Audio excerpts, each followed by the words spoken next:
दोस्तों, कैसे हैं आप? दोस्तों, मेरा आज की कहानी हर बार के जैसा अजीब सी है। आशा करता हम आप सभी को आज की कहानी पसंद आएगा। आप मेरी चैनल में नया हो तो कृपया लाइक, शेयर, सब्सक्राइब जरूर करें। मेरे को ज्यादा मोटिवेट करने के लिए कमेंट करना न भूलें। आज के कहानी भैया के साथ चुनौती। फिर कब्रिस्तान में क्या हुआ?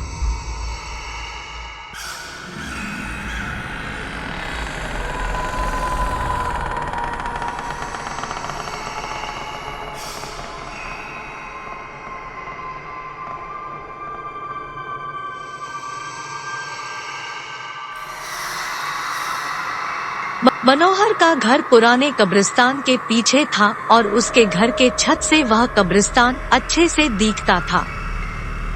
वह रोज उस कब्रिस्तान को पार करके ही अपने काम पर जाता था। मनोहर के 2 बच्चे थे और दोनों बच्चे बड़े ही शैतान थे। बड़े बेटे का नाम रॉकी और छोटे बेटे का नाम विकी था। एक बार गर्मी की छुट्टियों में रॉकी और विकी की बहन सोनिया भी आई हुई थी।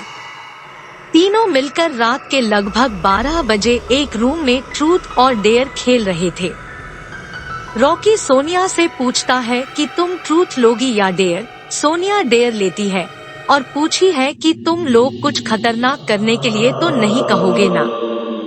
ये हुई ना बात, तो जाओ अब छत पर से घूम करके आओ और छत पर रखे गमले में से फूल तोड़कर लाना होगा, तभी हमें पता चलेगा कि तुम छत पर से आई हो।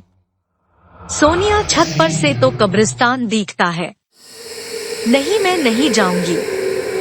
रॉकी और विकी दोनों सोनिया को छत पर जाने के लिए जबरदस्ती बोलते हैं। सोनिया छत पर जाती है और जैसे ही गमले में लगे फूल की तरफ बढ़ती है, तभी उसकी नजर कब्रिस्तान की ओर पड़ती है। कब्रिस्तान में एक बड़ा सा सूखा पेड़ होता है। वह देखती है कि उस पेड़ पर एक सर कटी हुई उल्टी लाश लटक रही होती है। सोनिया उसे देखती है और जोर से चिल्लाती हुई बेहोश हो जाती है। फिर जब सोनिया बहुत देर तक छत पर से नहीं लौटती है, तो रॉकी और विकी दोनों डर जाते हैं और वह छत पर जा करके देखते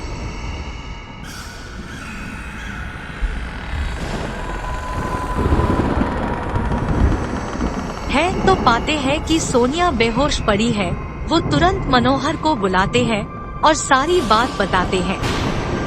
मनोहर, तुम तीनों को ऐसा खेल खेलने की जरूरत क्या थी? और रॉकी, तुम तो जानते हो उस कब्रिस्तान के बारे में कैसी कैसी खबरें आती है, फिर भी तुम सोनिया को रात में छत पर जाने के लिए क्यों भेजा?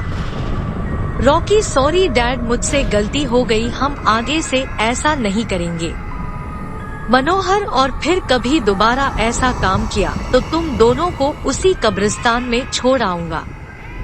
अच्छा सोनिया बेटी, ये बताओ तुमने वहाँ ऐसा क्या देख लिया था कि तुम वही बेहोश हो गई?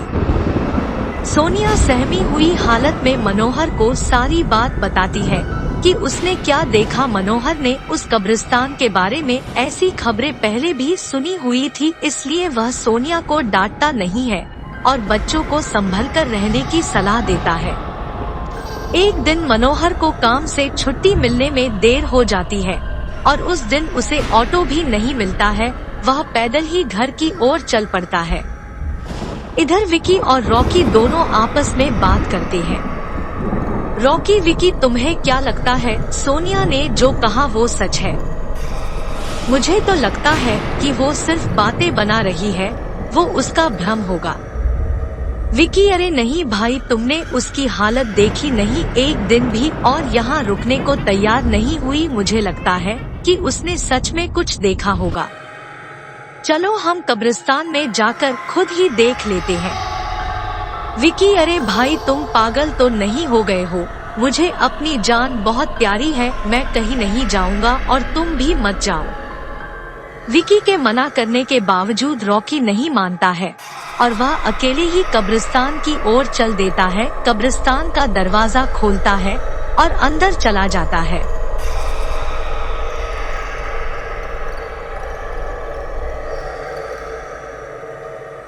वह उस पेड़ की ओर भी देखता है जिस पर सोनिया को सर कटी हुई उल्टी लाश दिखी थी। रॉकी खड़े होकर उस पेड़ की ओर देखता है, तभी एक अदृश्य हाथ उसके पैरों को पकड़ लेता है। रॉकी डर जाता है और जोरों से चिल्लाने लगता है, बचाओ बचाओ, छोड़ दो मुझे, मुझसे गलती हो गई, मैं फिर कभी यहाँ दोबारा नहीं आऊँगा। दूसरे कोने पर एक कब्र होती है जो कि खुली हुई होती है, उसके ऊपर खून लगा हुआ होता है। वह अदृश्य हाथ रॉकी को खींच कर लाते हैं और उस कब्र में ढेलने की कोशिश करने लगते हैं। रॉकी चिल्लाता है, छोड़ दो, मुझसे गलती हो गई, मैं फिर यहाँ कभी नहीं आऊँगा, मुझे मत मारो, मुझे जाने दो। मनोहर काम से पैदल घर पहुँचने वाला ही होता है। जैसे ही वह कब्रिस्तान से गुजरता है, उसे रॉकी की आवाज सुनाई देती है। मनोहर, ये क्या? ये तो रॉकी की आवाज लगती है, ये तो कब्रिस्तान से आ रही है, मुझे जा करके देखना चाहिए। मनोहर कब्रिस्तान में चारों ओर देखता है, लेकिन रॉकी कहीं नहीं दिखाई देता है। वह घर लौटकर आ जाता है और विकी से पूछता है कि रॉकी कहाँ है। विकी, पापा मेरे बार बार मना करने के बावजूद भी रॉकी कब्रिस्तान में चला गया। वो जानना चाहता था कि सोनिया जो कह रही थी वो सच है या नहीं। मनोहर, हमारे पास समय बिल्कुल भी नहीं है, जाओ घर के मंदिर में शंख में जो जल रखा है वो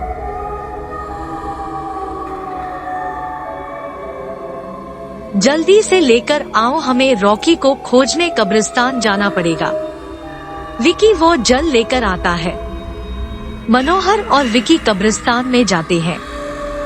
मनोहर जल छिड़कता है, फिर उसे किसी के घसीटने का निशान दिखाई देता है।